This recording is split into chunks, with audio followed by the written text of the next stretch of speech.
como viver uma vida plena e feliz. Ou, melhor ainda, como manter a cabeça no lugar no meio do caos do dia a dia. Essa é, de longe, uma das perguntas mais antigas e teimosas da humanidade. Todo mundo está correndo atrás dessa resposta, né? Seja na filosofia, na religião ou na ciência de hoje em dia. E é exatamente para tentar resolver esse grande quebra-cabeça que a gente está aqui. Boas-vindas a mais essa análise. Nosso foco agora é tirar o pó da sabedoria estoica antiga. A ideia não é ficar num papo acadêmico distante, mas sim transformar isso numa ferramenta super prática para nossa rotina. Então, bora mergulhar nisso e descobrir como ideias de quase 2000 anos atrás têm tudo a ver com a nossa vida moderna. Toda a nossa conversa de hoje vai ser guiada por uma obra fantástica chamada A Arte de Viver. É uma interpretação bem moderna feita pela Sharon Lebel sobre os ensinamentos de Epiteto, que é um dos maiores nomes do estoicismo. E o que é genial nesse material é o seguinte: Epiteto não estava nem aí para separar os filósofos profissionais das pessoas comuns. Essa filosofia foi pensada assim na lata, para quem precisa lidar com perdas, frustrações e aquelas rasteiras normais que a vida dá na gente. Não é uma teoria para ficar bonita na estante, é literalmente um manual de sobrevivência emocional. Para a gente não se perder, essa análise está dividida em 4 partes bem diretas. Primeiro, a gente vai ver um manual para a vida, depois vamos entender quem foi o filósofo nascido escravo, em seguida entramos na regra do controle e fechamos com o domínio dos desejos. Começando com a primeira parte, um manual para a vida, diretrizes realmente práticas.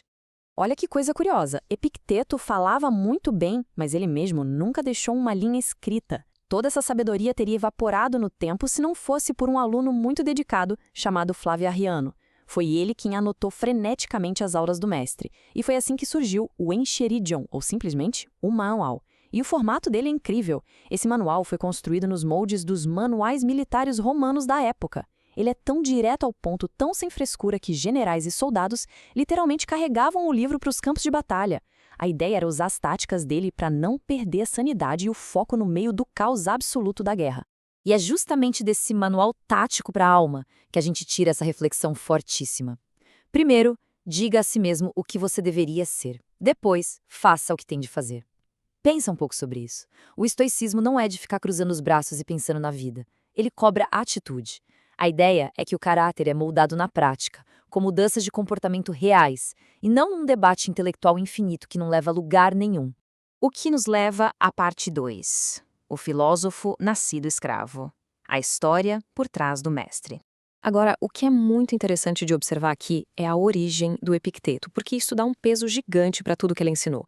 Ele nasceu escravo ali por volta do ano 55 d.C., e o dono dele era ninguém menos que o secretário do imperador Nero. Mas mesmo na escravidão, a mente do cara brilhava, tanto que ele foi enviado para Roma para estudar com Musônio Rufo, um estoico famosíssimo.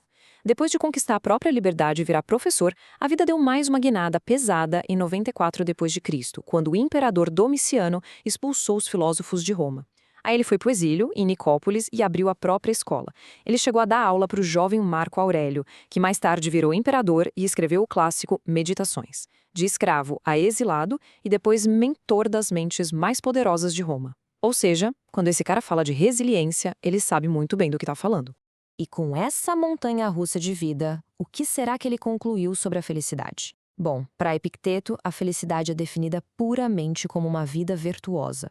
A gente chega lá, alinhando nossas ações com a natureza das coisas, e o resultado disso é uma paz de espírito absurda. Percebe o que não está nessa definição? Dinheiro, fama, status, poder. Para ele, absolutamente nada disso tem a ver com o verdadeiro sucesso humano.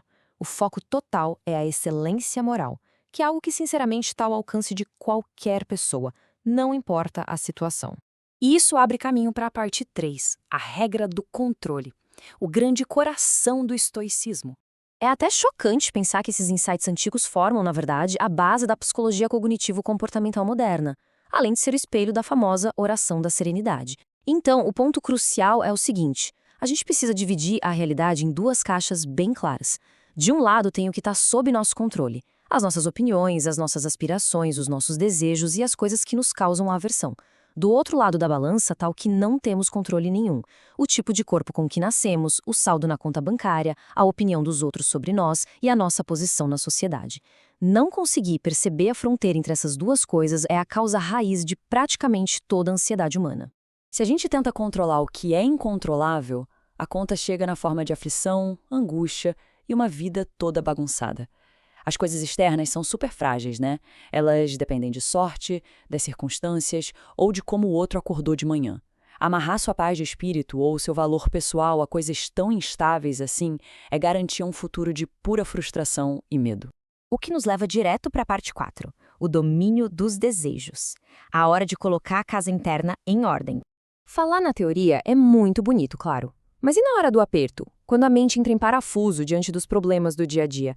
Para conseguir domar essa confusão interna, Epiteto entrega de bandeja um exercício mental de 2 passos para aplicar na mesma hora em que o caos se apresenta. Funciona assim. Passo 1. Diante de algo desagradável, a gente tem que dizer mentalmente: isso é só aparência e de jeito nenhum o que realmente parece ser. Depois, o passo 2. A gente examina a situação e faz a grande pergunta de $1 milhão. Isso está sob o meu controle ou não? Se a resposta for não, a gente precisa treinar a mente para abrir mão dessa preocupação. Sabe qual é o maior obstáculo para essa tranquilidade toda? Os nossos próprios impulsos. Os nossos desejos e as nossas aversões se comportam como pequenos ditadores mimados dentro da nossa cabeça. Os desejos ficam gritando para a gente sair correndo atrás do que quer, exigindo tudo para ontem. Por outro lado, as aversões ficam buzinando freneticamente para a gente fugir de tudo que causa repulsa. E a matemática aqui é cruelmente simples. Quando a gente não consegue o que quer, rola a decepção. E quando a gente dá de cara com um infortúnio inevitável que tentou evitar a todo custo, tipo uma doença, a gente sofre profundamente. E isso ilustra de forma brilhante a principal estratégia de ação de Epiteto. Desejos e aversões, por mais intensas que pareçam, são no fundo apenas hábitos. E a boa notícia é que hábito a gente retreina. A ideia é puxar o freio de mão dessa mania de sentir aversão por eventos fora do nosso controle. Em vez disso, a nossa energia tem que ser usada exclusivamente para combater as coisas negativas que estão ao nosso alcance.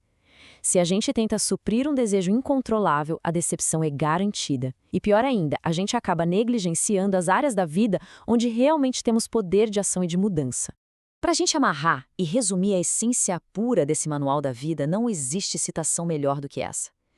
Não são os acontecimentos que nos ferem, mas a visão que temos deles. Olha só o peso disso. Os eventos lá fora, no mundo externo, são completamente neutros. Eles só acontecem.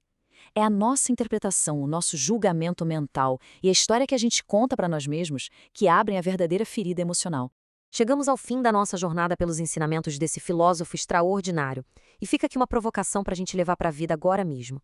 Pensa num perrengue atual, uma situação que está causando estresse ou angústia. Qual ansiedade de hoje pode ser imediatamente libertada se a gente simplesmente aplicar a regra do controle?